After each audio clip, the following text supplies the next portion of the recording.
Goeiemiddag, baie welkom by Leer Ken God. My naam is Abigail en in hierdie video gaan ons Genesis 39 doen. Kom ons vra gou vir die Here om vir ons die woord oop te maak. God, ons hemelse Vader, baie dankie vir nog 'n geleentheid om u woord beter te leer ken. Dankie dat ons u beter kan leer ken. Maak asseblief ons die woord oop sodat ons kan sien wat ons moet sien, hoor wat ons moet hoor en leer wat ons moet leer. Ons bid dit in die naam van Jesus. Amen. Okay. Josef bied weerstand teen die vrou van Potifar. En Josef is afgebring na Egipte en Potifar, 'n hofdienaar van Farao, die owerste van die leiwag, 'n Egiptiese man, het hom gekoop uit die hand van die Ismaelita, wat hom daarheen afgebring het. En die Here was met Josef, sodat hy 'n voorspoedige man was, en hy het in die huis van sy heer, die Egiptenaar, gebly. Ek voel die feit dat die Bybel sommer so reg van die begin van, kyk, ons het die vorige hoofstuk het ons gelees van Josef, en dat hy 'n dromer was, en dat sy broers nie baie van hom gehou het nie. En nou begin ons met die storie van sy lewe. En hier sê die Bybel vir ons, die Here was met hom. Nou, ons weet die Here was met Abraham, ons weet die Here was met Jakob. Die Bybel praat nie vreeslik baie van Esau nie, maar die Bybel praat verskriklik baie van Jakob, en Josef is Jakob se seun. So daar is 'n patroon wat ek raak sien.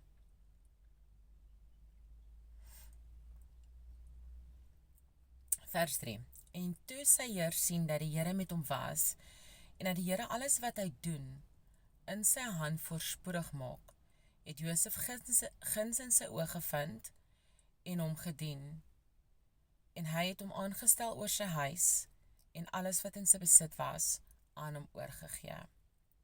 So hierdie ou, Potifar, het gesien dat hierdie dude is, in normale terms, baie 'n lucky, en hy het definitief geweet, God is met Josef.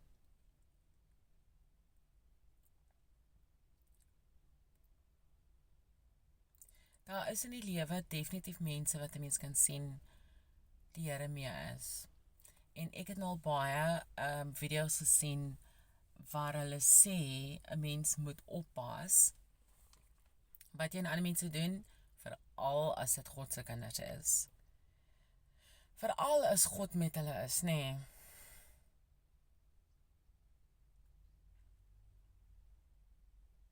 Vers 5.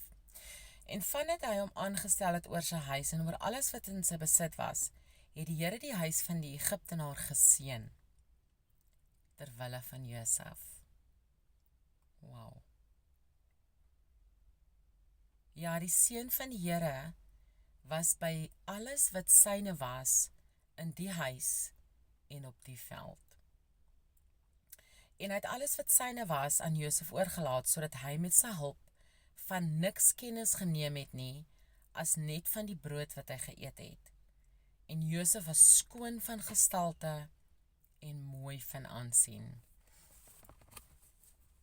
Na hierdie dinge het die vrou van sy heer haar oë na Josef opgeslaan en gesê, kom hou gemeenskap met my. Haat julle. Maar hy het geweier, en aan die vrou van sy heer gesê, kyk, deur my is dit, dat my heer geen kennis neem van wat in die huis is nie, en alles wat syne is, het hy aan my oorgegee. Hy is in hierdie huis nie groter as ek nie, en het my niks onthou nie behalwe u, omdat u sy vrou is. Hoe kan ek dan hierdie groot kwaad doen, en sondig teen God? En nadat sy met Josef dag na dag gespreek het, en hy na haar nie wil luister om by haar te lê, om met haar gemeenskap te hou nie, kom hy eendag in die huis om sy werk te doen, terwyl niemand van die huisgenote binne was nie. Toe gryp sy hom aan sy kleed en sê, kom hou gemeenskap met my. Ekskuus, maar hy het sy kleed in haar hand laat agterbly en gevlug na buite. En na buite geloop. Toe sy dan sien dat hy sy kleed in haar hand laat bly en buitentoe gevlug het, roep sy na haar huisgenoot en sê aan hulle, kyk, hy het vir ons 'n Hebreëse man hier gebring om met ons gek te skeer. Hy het na my gekom om met my gemeenskap te hê en ek het hard geskreeu. En toe hy hoor dat ek my stem verhef en skreeu, het hy sy kleed by my laat agterbly en gevlug na buite geloop. En sy het sy kleed by haar neergelê totdat sy heer tuis gekom het. En sy het hom met dieselfde woorde aangespreek en gesê, die Hebreëse knegt wat jy vir ons hier gebring het na my gekom om met my gek te skeer. En toe ek my stem verhef en skreeu, het hy sy kleed by my laat agterbly en na buite gevlug. Toe sy heer die woorde hoor, waarmee sy vrou hom aanspreek, so het jou knegt aan my gedoen, het hy baie kwaad geword.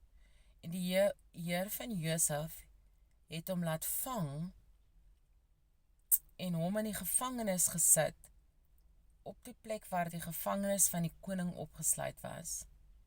En hy was daar in die gevangenis. Oh my goodness. So Potifar se vrou het nou basically gejok, omdat sy vergaat het hy met seks hê met haar, maar hy wou nie met haar seks hê nie. En toe sê sy, hy het haar probeer verkragt, is basically wat sy gesê het. Vers 21. Maar die Here was met Josef, en hy het goedertierenheid aan hom bewys, en hom guns verleen in die oë van die owerste van die gevangenis. En die owerste van die gevangenis het almal wat in die gevangenis opgesluit was, aan Josef toevertrou. En alles wat daar te doen was, het hy gedoen. Die owerste van die gevangenis het glad nie na iets omgekyk wat aan hom toevertrou was nie, omdat die Here met hom was. En wat hy doen, het die Here voorspoedig laat wees. So in die begin sê hulle dat die Here het vir Josef, was met Josef, en alles wat Josef gedoen het is voorspoedig. Behalwe nou hierdie vrou se storie, en toe verloor hy sy werk, en hulle sluit hom toe, maar God was nog steeds daar vir hom. Nou ek glo alles gebeur met 'n doel, en hier kan 'n mens totally in Josef se lewe sien, want God het 'n beter plan en 'n ander plan vir Josef gehad, besides in Potifar se huiswerk. En partykeer vind ek dit moeilik in my eie lewe om te glo, of te verstaan, Here, hoekom gebeur dit nou? Here, ek wil hierdie comfort zone hê. Want onthou, Josef het lekker gewerk, ek dink hy was happy. En toe haal God hom uit sy comfort zone uit. En ek wonder of hy gevra het, Here, hoekom haal jy my uit my comfort zone uit? Ek hou van my werk, daai tipe effek. So die Here toe obviously ietsie beters in store vir hom gehad. En ek wens ek kan, en ek dink baie mense voel so. Hulle kry goeie werk, hulle is happy, en boom, verloor hulle werk, want daar is 'n evil person wat gemaak het dat hulle werk verloor. Of something happen, en hulle verloor hulle werk. En dan moet hulle nou uit hulle comfort zone uitkom, meantime back in the range, het die Here vir ons iets beters in store, nee. So dit is die einde van Genesis 39. Die boodskap wat ons kan neem uit hierdie hoofstuk uit, is dat Here met jou is Here met jou. En baie keer verstaan ons nie hoekom dinge gebeur nie, maar ons moet maar net vertrou in die Here en weet dat weldra gaan ons daar aan die kant uitkom om te sien wat die Here vir ons in store het, nee. Tot die volgende keer.